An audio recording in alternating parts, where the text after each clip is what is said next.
right now, it's still I haven't seen an Australian team that I think can go and beat a New Zealand team. I think the best chance are the Reds still. Welcome back to the Sports Booth YouTube channel. Just myself today. I am going to be doing a recap of Super Rugby Pacific first round. So obviously the first game was meant to be the Blues versus the Moana Pacifica, but that was cancelled due to COVID throughout the Moana Pacifica team. And so then the actual first game was Fiji and Dura versus the New South Wales Waratahs.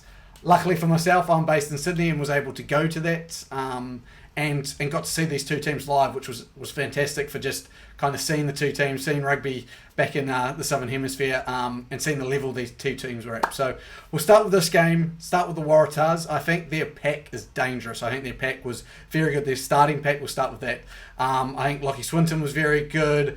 I think they are very physical. The two locks were fantastic on the day. I think their front row with Angus Bell, big, strong, good scrummages. So yeah, I think that pack really, to me, is what's going to build their game will be built off that. I think backline didn't do too much where I was like impressed with. I think there was enough there, but I think it's still that's not up to a level of Super Rugby standard. I just, there was a couple of things I was like, They should have put them more to the sword. Saying that, Jake Gordon was fantastic, captain number 9. I think he's going to be the cog in this wheel, getting this fullback to their potential, and I think carrying this backline along. So I think there was definitely obviously better than last year. Didn't win a game last year, the New South Wales Waratahs, but I think they have a really good pack to take them forward. I think from what I've seen in this whole round, and I'll kind of recap the whole round as a whole, I think they could potentially be the second best Australian team. Looking at the Fiji Dura, they, I guess, were a little bit underwhelming. A lot of people expected a bit more from them. I think the moment a little bit got to them. They were trying to do a bit too much. I think they're going to be a momentum team, as you saw when they scored in that last 15-20 minutes against the Tars. When they were on, They build off that, and they build off the crowd. The crowd there was fantastic for the Fijian side. So I think they will grow off this performance. I think they're number 9, who ultra talented, just probably is one of those players who try to do a bit too much. But you can see if their offloads stick, they are going to give some teams some real struggle. They play physically. They won't be bullied. So that, again, it's always going to be tough. New team in the comp, first year in it versus a team that's been there, done that, has the history. I wasn't, I guess, overly disappointed, but I think there is a lot to build off from this performance. They missed a lot of the 1%ers. So a couple of times they either didn't find touch off a penalty, kick didn't go 10, just one of those 1%ers, balls were dropped, where you'll see teams kill them if they keep doing that. So overall, I guess 40-10, well-deserved victory from the Waratahs, and I think both teams will see how we'll go into the next week, because as much as we learnt, I think these two teams will learn more from how they go continuously week on week. Next game was the Chiefs versus the Highlanders. I think going straight into it, the Chiefs look like a well-oiled machine just about. They look like they are ready for this tournament, and I don't know, I can't remember the coach's name off the top of my head, but they are well coached, they look well drilled. I think they're serious contenders to give the Crusaders a run for their money in this tournament. I think the backs were dangerous and definitely their forwards set that platform and their backs play off it. I think Xavier Rowe at number 9, he was my man of the match for that game, is looking incredible. I see him being a future All Black. I think he just led the players around perfectly. Peter Gasokai was great as well from the number 8, scored a good hurdling try. Saying that, you've got Brody Retallick and your lineup doesn't work smoothly, there's questions that has to be asked, so I think that'll be one work on that they need to get right.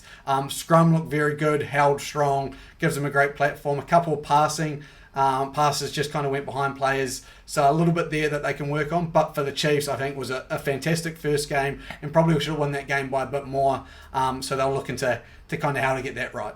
For the Highlanders, I think they can take quite a bit away from this game, although I think they dropped a lot of pill. It was very scrappy for them to only lose by 10 points to a team I thought was a lot more prepared than they were. I shouldn't say prepared. I think just well oiled. It just all seemed to click for the Chiefs.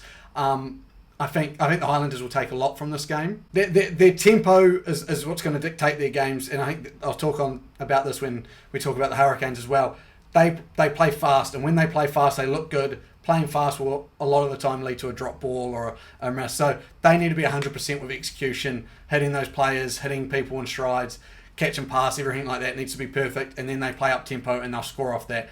I think the faster they can play, the better they'll play, and they'll catch some teams out with how fast they can play.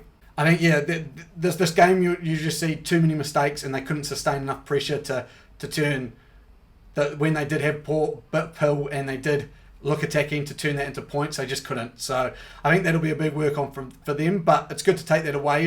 It felt more like they lost the game rather than the Chiefs took it from them too much. If a couple more passes stick, they attack a bit more and they hit right angles and stuff like that, I think they're in with shots of winning a lot of games. I think Umaga Jensen came on and played really well, and is going to be, I wouldn't be surprised if he gets put in the starting lineup somehow, some way. He looked good, he looked physical, got them that go forward ball, and that's what you're seeing more and more from I guess especially these New Zealand teams, and I'll talk a bit about it. We had Quintapaya at 12 for the Chiefs, and he's that ball handler, hitman that can go up the back, and you've seen it in the Six Nations. And if you haven't seen the Six Nations, a lot of teams, France, England, even the Irish, using their 12 to be an option to either run or play up the back, and so then the 10 comes around out the back. And I think we saw this a few times from the Hurricanes, as well as we're seeing it now from Crusaders. Once Mwanga's back, I think with Havili in there, that 12's got to be a ball carrier who can hit out the back. We've got Umaga Jensen, and I think for the Hurricanes, and then I think Umaga Jensen for the Highlanders could do a really good job there as well. Chiefs to have it with Quintapaya, and I'm going to say the Blues are probably going to do the same with Roger, his skill and everything like that. That'll look what they look. That'll be what they look to do.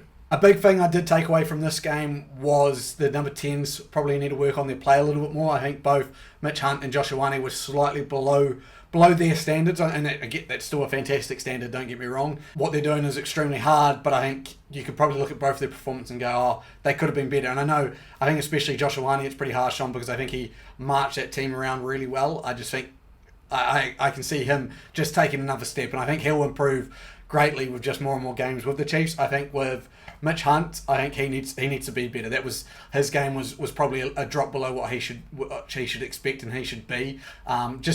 Kicks weren't great. There was a couple of moments there where I was like, this isn't Mitch Hunt will lead this team to wins if he can play right. So I think those two will grow from this performance, get better as it goes on. It definitely looked like a first game, but I think from that, it was really a building block for both of those first fives. But a good Chiefs win, well-deserved Chiefs win, and I'd say watch out for the Chiefs now. Hurricanes versus the Crusaders. Now, where do I start with this one? Obviously a proud Cane supporter. I picked them to start off with. Crusaders are the Crusaders, and that's probably what you can take away from this game. I think started off hot. You can't let the Crusaders start off hot and then expect to catch them. That's just not what you're able to do, not what you can do against this Crusaders pack. Saying that, we did catch them as the Hurricanes. We did catch them, and had some crucial moments. When you're up 15 or 13-12, and you're not able to score off that when they've got a man in the bin, and then all of a sudden, while they've got a man in the bin, it turns to 18-12 with 2 penalties. That's a Crusaders-like situation you've just put yourself in. So obviously I'm talking about, I think, Ardie Savea getting held up. No problem with that. I'm going to touch on this. I hate that rule. That if you get held up, it's now a dropout. I still think it should be a 5-metre scrum, but we'll leave that for another time. And then I think there are more no try, it was a no try. There's no doubt about it. But yeah, those 2 moments were defining in the game. And so then the Crusaders open up a 28-13 lead, as the Crusaders do. Scored just points before and after half. And the Crusaders looked like they had this game in control. Hurricanes score again just about score again, I think, actually. Then this is the Ardie Savea, where a controversial caller knock on. I mean, I think it did touch his hand, so there is enough there to probably overturn it. If it had happened the other way, I would have been screaming at my TV. But it was a close call, and when you slow it down that much, I start to question it, but it is what it is. I start to get dumbfounded, I think, when you look at the penalty try. From that, I go, that maul, I don't understand where the penalty try come from, and if someone could explain that to me, that the actual penalty try, how that was a penalty try, because I think he scored the ball it was over the line. I'm interested to hear the penalty try and the yellow card off that. I think the Crusaders, the way they play is incredible. Like, I watch it and I go, they are fantastic at slowing the ball down the perfect amount, where you slow the ball down but it's not a penalty. And I think it's not a grudge on them to say that that's a bad thing. It's great, I guess, training and ability to be able to do that. They put themselves in positions after the tackle where it may take a second to roll out, but then they roll out in a way where it's not a penalty. And so I think they did that extremely well, and it frustrated me watching it, because if we did it, I don't think any team can do it as well as them. So whenever we got ourselves in those positions, it was a penalty. From this game as well, we can say the Crusaders are the Crusaders. Rolling maul, attack and D, incredible. I don't know how a team can be so good at both of those things when the rolling maul is such a powerful thing. The defense especially, like, not many teams out there can defend a rolling maul. The Hurricanes had enough opportunities at it and weren't able to score from it because of the Crusaders' D, which, fantastic. Again, great by the Crusaders, and their rolling maul, a weapon in itself. From the Hurricanes' perspective, not a bad game when you end up losing by 10 points and have 3 tries, or 3 times the ball got over the line but weren't tries. Just a bit more consistency. I think Geordie Barrett was fantastic once he got himself involved, and once to get they're I said this before. I said they're similar as the Highlanders, where they need the game to be fast. They need to. It was good. I think the commentators nailed on the head. They need a bit of chaotic control. So where's the chaos, and how much chaos to how much control? And I think they actually got it right enough in that game to probably win that game. And I think that's why they'll take a lot out of it. But yeah, there's just those key moments you can't lose to the Crusaders that we lost, and probably a little bit unlucky throughout. But again, a good Crusaders victory, 42-32 in that one.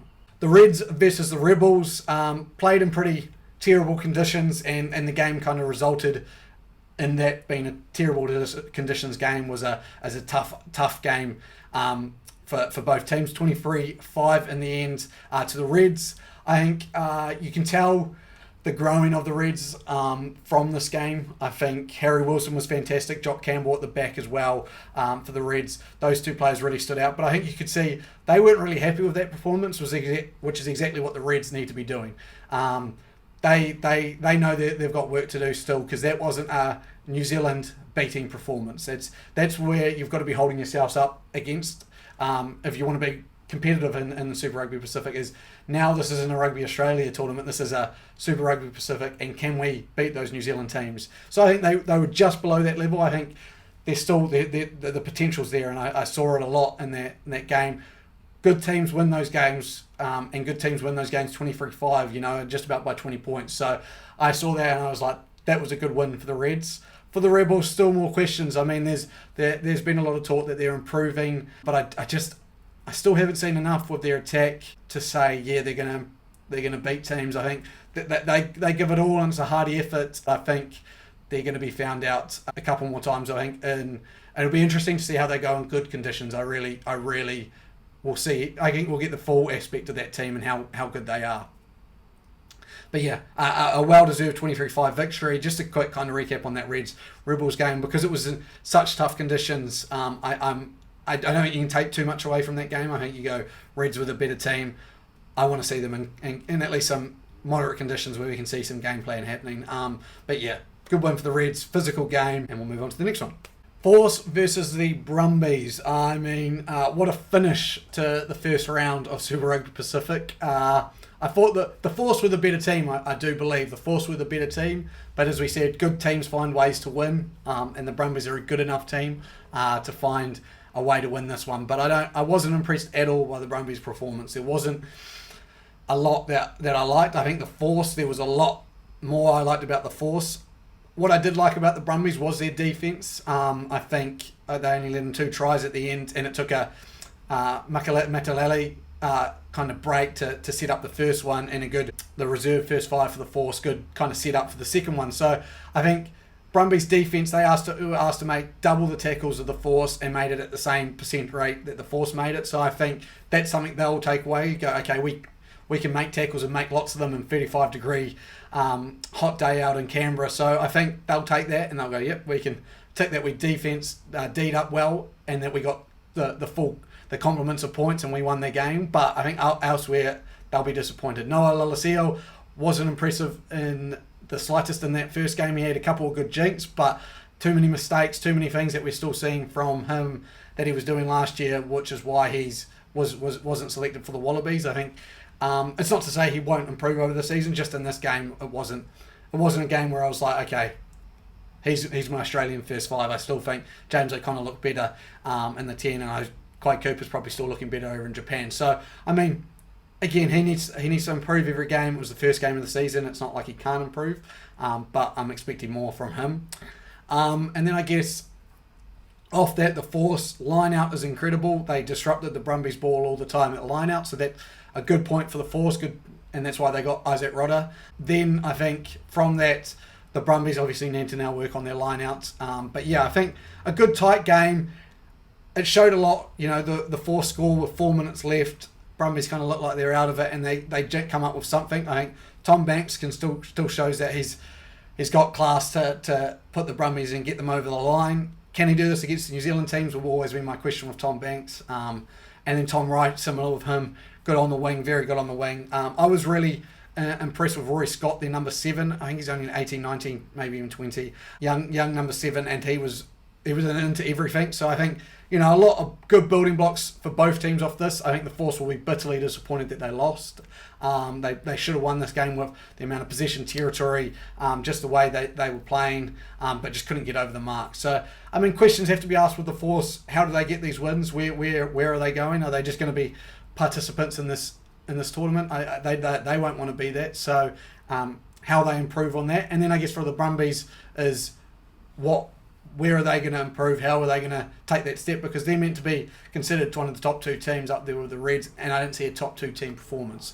If I was to rank it right now, it would be Reds, Waratahs, Brumbies as the top 3 for the Australian teams, and that's where you need to be at the best of the Australian teams to be beating these New Zealand teams. So, I mean, a great first round. I'm really interested to see the Blues in the second round, see if Moana Pacifica can get a game. But a lot of good talking points. Right now, it's still I haven't seen an Australian team that I think can go and beat a New Zealand team. I think the best chance are the Reds still, and I think from what I saw, if the Highlanders don't improve on their mistakes and their ability there, they look like they're kind of fish in the water or seal in the water while the Sharks are circling. So I think, if I had to put a power ranking quickly together, I'd go Moana and Blues. I can't rank at the moment. So first I'd go Crusaders. They still showed that they are the Crusaders team to beat. Second, Chiefs. I think they were dominant. Third, I'd go still the Hurricanes. I think to lose the way they did to the Crusaders, I think they still deserve a spot up the top there. Fourth, I would go the Reds then. I think the Reds are the best Australian team. 5, Waratahs after their performance. Yeah, it's kind of hard to judge. 6, Highlanders. 7, Brumbies. 8, Force. 9, the Rebels. And 10, the Dura. Just on the back of their performance, I don't think they deserve to be any higher than 10th. But we'll see how they all go next week. Very excited for next week. So keep listening, subscribe, give us a like, tell us what you think of the first week, and we'll keep you up to date as we go. Peace.